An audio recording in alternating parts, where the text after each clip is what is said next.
160조 원. 이게 지금 한국 암호화폐 시장에서 말 그대로 증발하고 있는 돈입니다. 아니, 사라지는 게 아니죠. 어딘가로 빠져나가고 있다는 건데 대체 이 어마어마한 돈이 어디로 또 왜 떠나는 걸까요? 오늘 이 거대한 자금 이탈 파헤쳐 보겠습니다. 자, 바로 시작할게요. 화면에 보이는 이 숫자 160조 원. 감이 잘 안 오시죠? 이건 단순히 개인 투자금이 해외로 나간다, 이런 차원의 문제가 아니고요. 우리나라의 국부가 해외로 그냥 빨려 들어가고 있는 거나 마찬가지입니다. 그렇다면 가장 중요한 질문이 바로 이거겠죠. 도대체 이 막대한 돈은 왜, 무엇 때문에 우리 시장을 등지고 해외로 향하고 있는 걸까요? 단순히 더 나은 투자 기회를 찾아서? 아니면 우리가 아직 모르는 더 깊고 구조적인 문제가 있는 걸까요? 지금부터 그 이유를 하나씩 같이 파헤쳐 보시죠.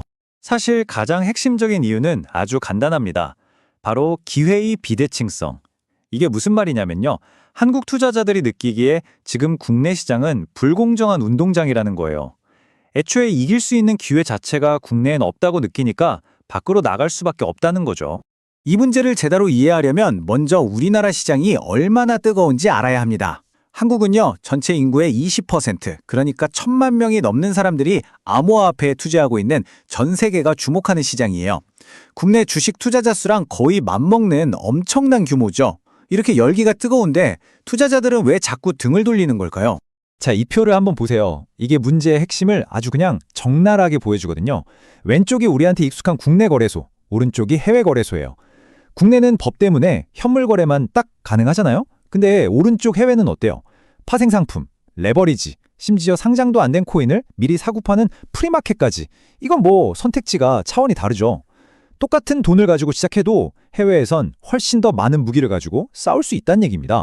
이번 분석의 바탕이 된 타이거 리서치 보고서에서도 이 상황을 딱 한 문장으로 정리합니다. 자금 유출의 핵심 원인은 투자 기회의 비대칭성이다. 진짜 말 그대로 한국 투자자들은 지금 기울어진 운동장에서 싸우고 있는 겁니다. 그럼 투자자들은 구체적으로 어떤 방법으로 돈을 옮기고 있을까요? 그리고 글로벌 거래소들은 또 어떻게 이 기회를 놓치지 않고 한국 투자자들을 끌어들이고 있는 걸까요? 이건 단순한 자금 이동이 아니라 사실 아주 정교하게 짜인 전략의 결과물이라고 할 수 있습니다. 이 차트가 아주 흥미로운 지점을 보여주는데요. 우리나라 시장은 유독 알트코인, 그러니까 비트코인 빼고 다른 코인들의 거래 비중이 압도적으로 높아요. 전 세계 평균이 한 50% 정도인데 한국은 무려 75%에 달하죠. 이게 뭘 의미하냐면 변동성이 큰 자산으로 단기간에 높은 수익을 내려는 성향이 아주 강하다는 뜻입니다. 해외 거래소들이 바로 이 점을 파고들어서 한국 투자자들을 유혹하고 있는 거죠. 그래서 요즘 투자자들 사이에서는 이런 말이 거의 공식처럼 퍼지고 있습니다. 국내 상장은 이미 늦었다. 해외에서 뜰 만큼 다 뜨고 나서 뒤늦게 국내 거래소에 상장되면 그때 들어가는 사람은 소위 말하는 설거지만 당한다. 이런 불안감이 쫙 깔려 있는 거죠. 그래서 이런 새로운 3단계 투자 전략이 유행하고 있어요. 첫 번째, 해외에서 먼저 싹을 틔우는 유망한 코인을 선점합니다. 두 번째, 국내에는 없는 레버리지 같은 도구로 수익을 극대화하죠. 마지막으로 이 코인이 국내에 상장되면서 가격이 폭등하는 순간을 노려서 차익을 실현하는 겁니다. 이 전략을 쓰려면 이제 해외 거래소 이용은 선택이 아니라 필수가 되어버린 거죠. 자, 그렇다면 이 막대한 자금 유출이 우리 경제에는 정확히 어떤 상처를 남기고 있을까요? 지금부터는 이 추상적인 숫자를 넘어서 우리나라가 치르고 있는 구체적인 비용을 한번 계산해 보겠습니다. 4조 7,700억 원. 저도 이 숫자를 보고 정말 깜짝 놀랐는데요. 이게 단 5개의 해외 거래소가 우리 한국 투자자들한테서 1년 동안 벌어들인 수수료 추정액입니다. 투자 원금만 나가는 게 아니라 이렇게나 막대한 돈이 국내 산업 발전이 아닌 해외 거래소들 주머니로 그냥 고스란히 들어가고 있다는 뜻입니다. 와, 이건 진짜 충격적입니다. 이 차트를 좀 보세요. 왼쪽 막대가 업비트, 빗썸 같은 국내 대표 거래소 5곳이 1년 동안 번 돈을 전부 합친 거예요.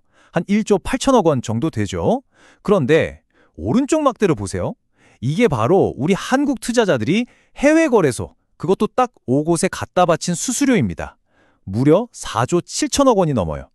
이게 무슨 말이냐면 우리나라 전체 산업이 버는 돈의 거의 3배를 해외에 수수료로 내고 있다는 겁니다. 와, 이건 진짜 심각한 수준이죠. 이건 그냥 수도꼭지에서 물이 좀 새는 그런 정도의 문제가 아니에요. 우리 산업을 힘차게 돌려야 할 엔진 자체가 통째로 뜯겨서 해외로 옮겨지고 있다는 뜻입니다. 그럼 이런 생각이 드실 거예요. 아니, 이렇게 문제가 심각하면 그냥 해외 거래소들 싹 막아버리면 되는 거 아니야? 근데 문제가 그렇게 간단하지가 않습니다. 왜 단순한 차단이 해법이 될 수 없는지 그 딜레마 속으로 들어가 보겠습니다. 맞습니다. 아마 지금 많은 분들이 딱 이렇게 생각하실 거예요. 어차피 미신고 해외 거래소인데 정부가 그냥 인터넷 접속을 막아버리면 깔끔하게 해결되는 거 아닌가 하고 말이죠. 여기서 우리가 풍선 효과라는 개념을 떠올려야 합니다. 풍선의 한쪽을 손으로 꾹 누르면 공기가 없어지는 게 아니잖아요. 누르지 않은 다른 쪽이 불룩 튀어나오죠. 규제도 똑같습니다. 지금 당장 해외 거래소 접속을 막는다고 해서 그 160조 원이라는 거대한 자금이 사라지는 게 아니라는 거죠. 결국 정부의 감시망에서 완전히 벗어난 더 깊은 지하 경제로 흘러들어갈 뿐입니다. 그럼 그 돈은 다 어디로 갈까요? 신원 인증, KYC 같은 거 없이도 얼마든지 거래할 수 있는 탈중앙화 거래소나 개인 지갑으로 숨어들겠죠? 어쩌면 더 위험한 파생 상품을 다루는 곳으로 흘러갈 수도 있고요. 결국 투자자를 보호하려고 만든 규제가 오히려 투자자들을 더 위험하고 더 깜깜한 곳으로 밀어넣는 역효과를 낼 수도 있다는 겁니다. 그렇다면 대안은 뭘까요?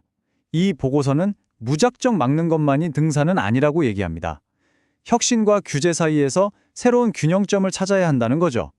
자, 이것이 바로 보고서가 제시하는 우리가 앞으로 고민해봐야 할 방향입니다. 결국 우리 앞엔 두 가지 길이 놓여 있습니다. 지금처럼 계속 엄격한 규제의 벽을 높게 쌓는다면 자본 유출과 산업의 고사를 막기 어렵겠죠? 반면에 무조건 막기보다 똑똑하게 관리하면서 혁신을 받아들인다면 투자자도 보호하고 우리 산업도 함께 키워나갈 수 있는 길을 찾을 수도 있습니다. 바로 이 문장이 핵심입니다. 무분별하게 빗장을 풀자는 게 아니에요. 관리 가능한 범위 내에서, 다시 말해 안전장치를 확실하게 갖춘 상태에서 혁신을 받아들이는 유연한 규제를 만들자는 거죠. 투자자는 든든하게 보호하면서 우리 산업도 글로벌 무대에서 마음껏 뛸 수 있는 공간에 만들어주자는 겁니다. 자, 마지막 질문입니다. 과연 우리나라는 투자자 보호라는 가장 큰 원칙을 지키면서 동시에 혁신과 기회가 넘쳐나는 이 글로벌 시장에서 크립토 강국으로서의 미래를 만들어갈 수 있을까요? 이 어렵고도 중요한 균형점을 찾아내는 것, 이것이 앞으로 우리 암호화폐 시장의 운명을 결정할 가장 큰 숙제가 아닐까 싶습니다. 구독과 좋아요는 영상을 만드는데 큰 힘이 됩니다. 감사합니다.